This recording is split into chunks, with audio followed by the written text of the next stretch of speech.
Thanks to everyone for your attention. We're very excited to be here, and we just want to thank all the organizers, and we've been really impressed with all the work we've been exposed to.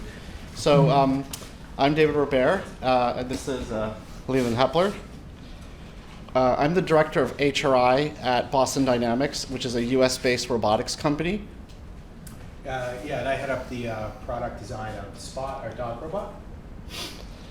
So I just wanted to give you a quick background on our robotics company. It's been around for about 30 years, and we have 2 robots that are out there and deployed. Spot, there's about 1,000 Spots out in the world. And these robots are not for the home. They're built for usually industrial applications. And in general, people say that the first 3 things that robots are going to do are the jobs that are dull, dirty, and dangerous. And so absolutely, the robot is doing a pretty dull job, which is industrial inspection, but it's a very valuable job. Stretch is the other robot that basically moves boxes out of a truck, which is a very useful thing to do. And then Atlas is not a product, it's an R&D platform, and some people consider it the world's most advanced humanoid. So I just wanted to back out and talk a little bit about our group. So the HRI group, Human Robot Interaction Group, is a transdisciplinary group that integrates UX, UI, and industrial design. And when this kind of field emerged, this was a really interesting kind of meeting of art, science, humanities, and a lot of the focus here is on the interaction piece, of course. But then there's a lot of influences that come to bear: A-life, ethology, which is a study of animal behaviors, artificial intelligence, robotics. And then if you need your robot to talk to you one day, then all the natural language understanding and the creation of conversational AI systems comes to play. But then when you zoom all the way out and you start to think about how people might perceive the robot, that gets involved with a lot of inclusive design, making sure everyone feels included and understood, and making sure that the design is made in an ethical way. And then, of course, as it becomes a product, you have to figure out what to prioritize, and you do that through user and market research. And then we have a very deep practice in simulating what we do before we actually put on the robot, so we use a lot of augmented reality and other techniques that Leland's been pioneering at the studio. So this is Spot. This is our quadruped robot. Some of you may have seen it before. It's a pretty friendly robot that you can add payloads to so that it can go around, take pictures of things, or maybe use a microphone, or sense a gas leak, that type of thing. And the robot itself can go pretty much anywhere, and that's one of the sort of hallmarks of our company. Our robotics company has specialized in legged robotics. So you can imagine that if this robot was made with wheels, it would definitely get stuck trying to move up and down these types of things. And our customers want the robot to be able to go anywhere. So we've specialized on that particular set of features and making sure it can adapt to things like rain and foul weather. It can walk in the sand, on snow, and different types of terrain. And that's very important because it helps you get your robot out there and make it as useful as possible. Okay, one thing that I want to talk about a little bit, and I think it'll be one of the key things that Leland will be discussing with you as well, is where do we situate ourselves on the spectrum of, hey, we're going to make a robot that looks like a cute, fuzzy human character that lives in your home with you, or no, we're going to make a power tool. So what we decided is that it was very important for us to be honest in our design.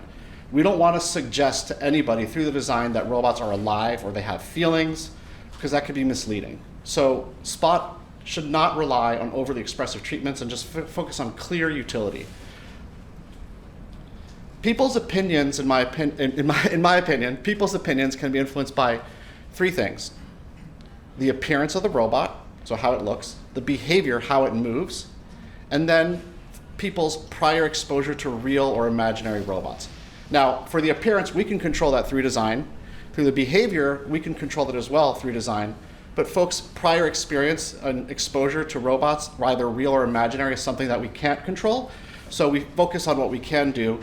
And that's the sort of our main thesis here, is that these 3 things come to play when people perceive the robots. And so there's a cultural sort of difference that you see between how people perceive robots in different geographies based on the robots they've been exposed to.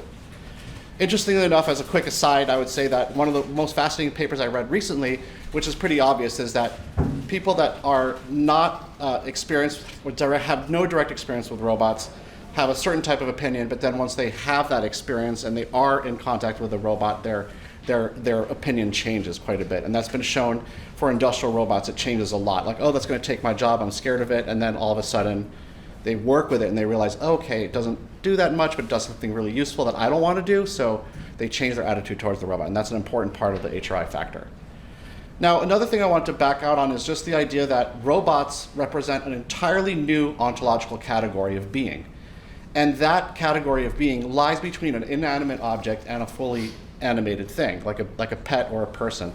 And what we're saying here is that because robots are this new category that did not evolve or co-evolve in a natural environment, there are a lot of things that we really need to add to it in order to make people feel comfortable around it. I'm going to switch it over to Leland here, and I'll come back at the end. Thank you.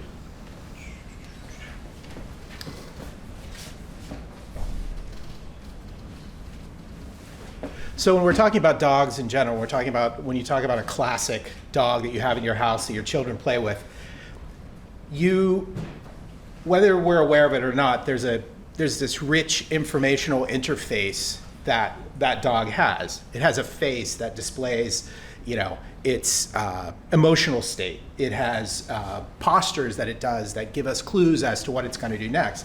So when we're around dogs, and because we have a long history of being around dogs, we have a sense of having some sort of transparent view into their inner state. We kind of have a theory of what might be going on in their minds. We kind of feel that for the most part their actions are predictable, and we have a certain degree of safety that we feel around our pets because of this. So, when you look at these two images, these are both dogs, right? But the one on the left, you would never allow your child to be around. You'd be really nervous about being around this dog yourself. You would probably run in the other direction. But the dog on the right is giving all these cues, these informational cues that make this seem like a really innocuous situation. And it's the same exact biological structure, but that informational layer on the outside is giving completely different information to us that gives us, the kind of, it informs the interaction model that we're going to have when we're with this creature.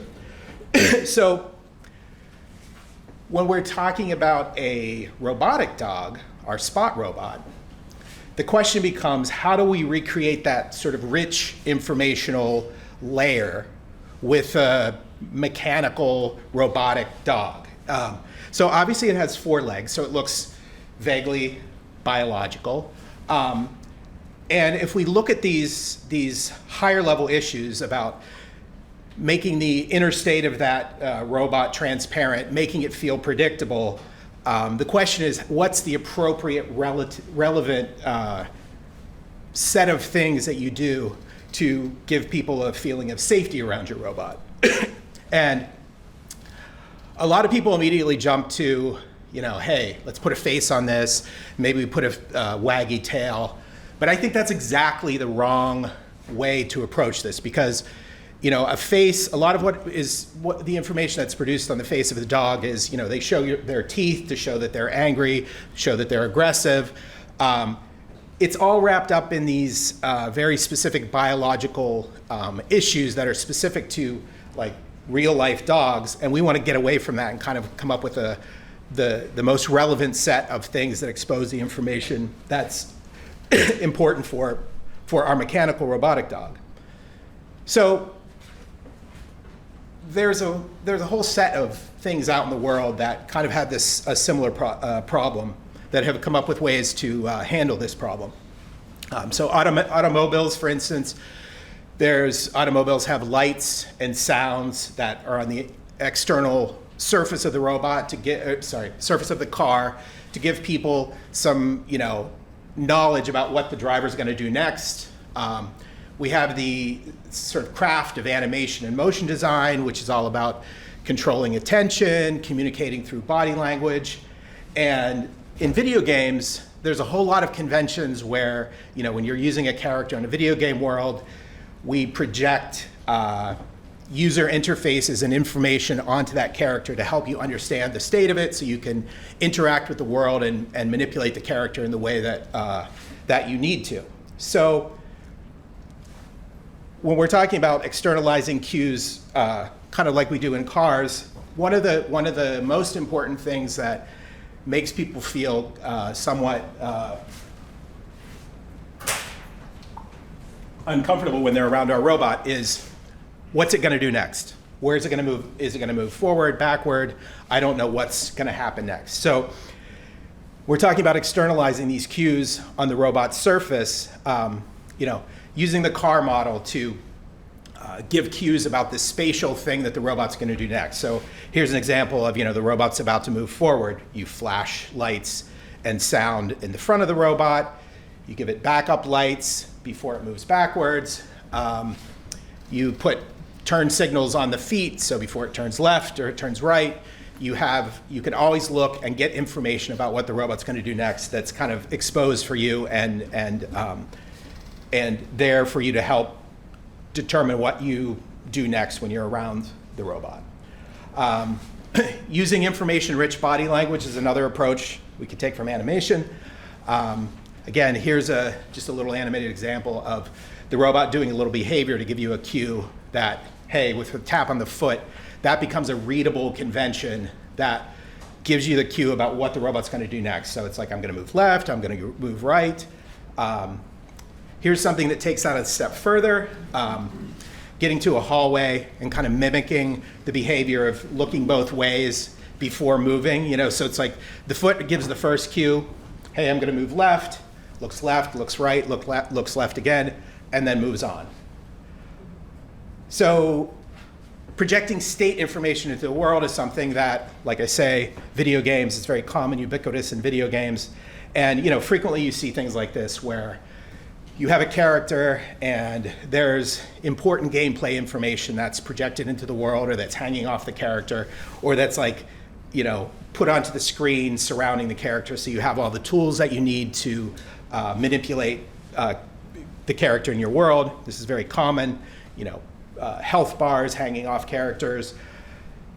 And so we've started to play with some of these same ideas, using simple projector systems to kind of project information about the specific state of the robot at a given time, right? So here's some directional information, but you can get more articulated with this, like the robot's battery is low. And this is one of the problems we have with our robot now is like when the robot stops doing something, people are like, is it dead?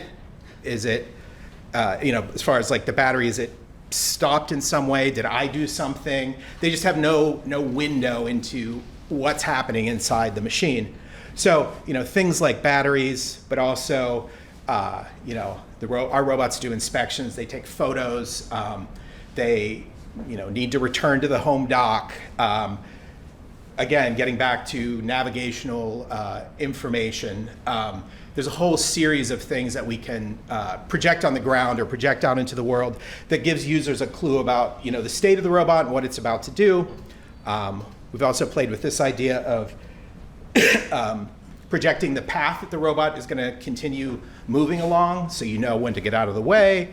Our robot actually has a fully internalized visualization of all the collision objects in the world. So projecting that out into the space so that when it gets near you or gets near a table or a box, you can see it, like understanding that thing is there or that you're there. And so all of a sudden, having that information makes the robot so much less intimidating because it's all of a sudden like instantly predictable, everything that all its motivations are kind of laid out before you.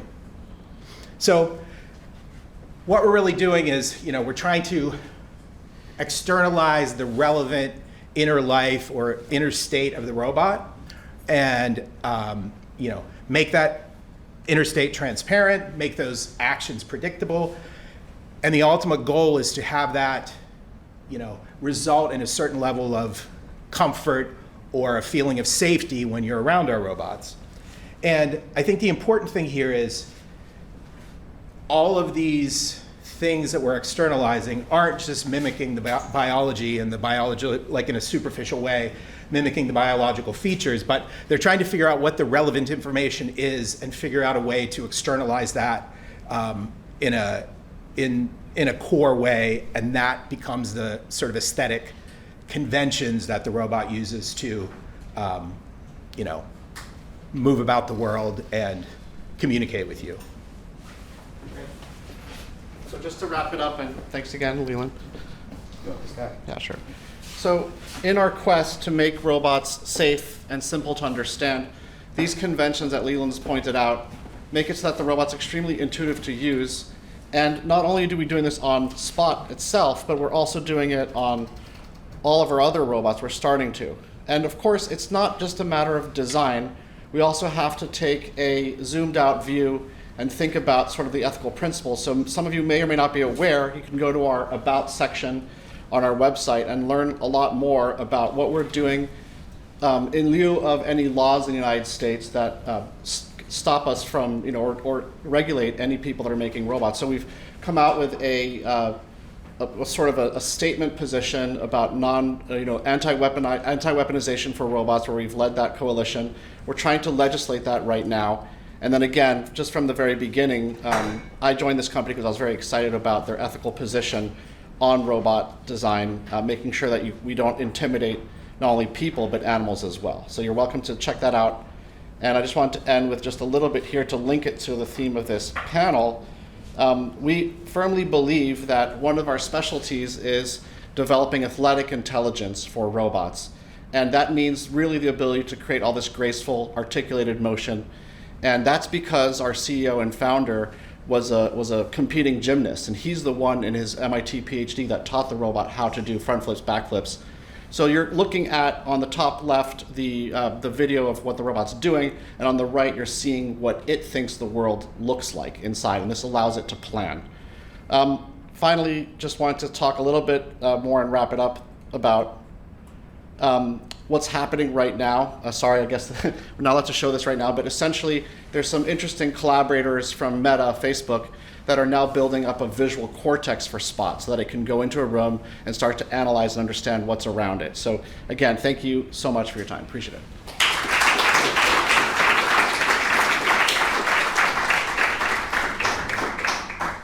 So thank you to David and Leland for quite an eye-opening talk about the amount of thought that goes into the design of these robots. We've got time for a couple of questions. Do you have any questions from the audience?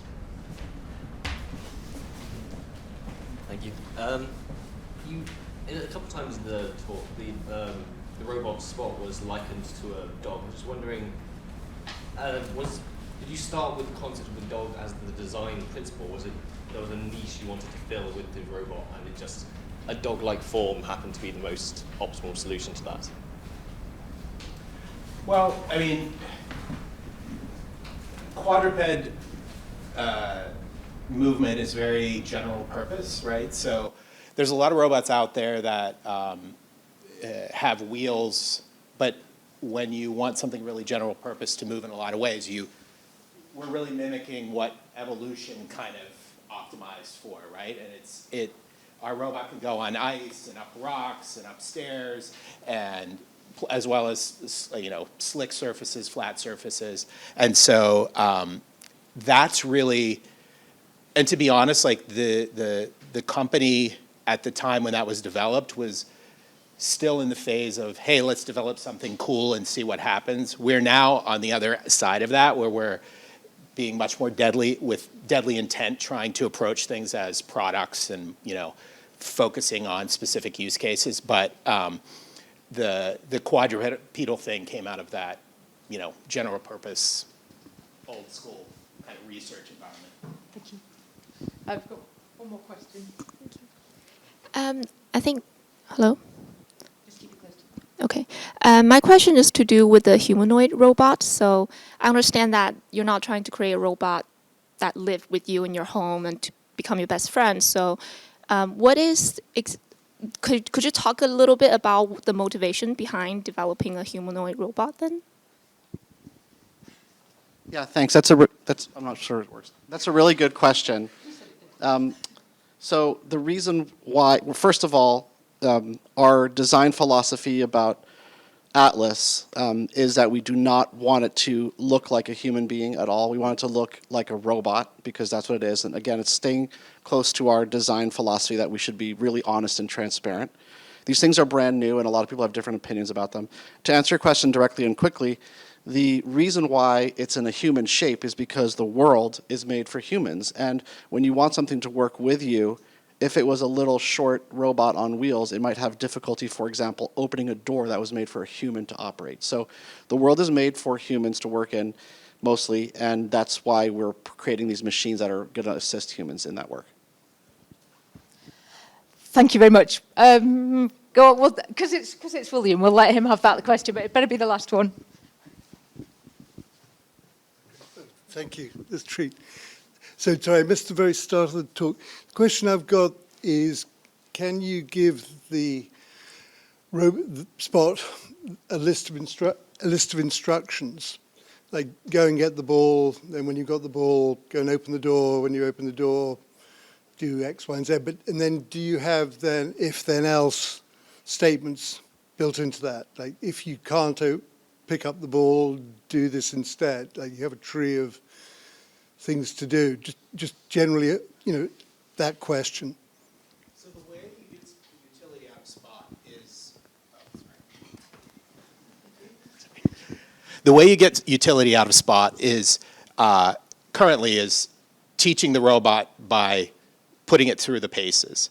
So we do have a lot of the use cases going into industrial sites and saying, hey, look at that gauge, and we take a picture of that gauge and run it through a computer vision algorithm, or we take a temperature reading and we compare it to another temperature reading. But like, it's a data collector, and the pathways that its initial pathways through the space that you're kind of documenting are defined by the user with kind of teaching by doing. We are starting to introduce more components that are little standalone components for opening a door, turning a knob, turning a switch, that are pre-authored. And they currently go into that flow in much the same way, where you add them into a sequence. But I think in the fullness of time, in a few years, that more general purpose thing, that the thing David was mentioning about Meta, that's more of a general purpose, like intelligently moving robot that knows how to navigate a lot of different types of spaces, and the idea would be eventually we move to a more AI version of that, and less of an if-and kind of like behavior tree type model, and more of like just like an intelligent thing that knows how to detect gauges and just goes and consumes that in the world. Thank you very much. Can we thank both of these speakers for an excellent presentation?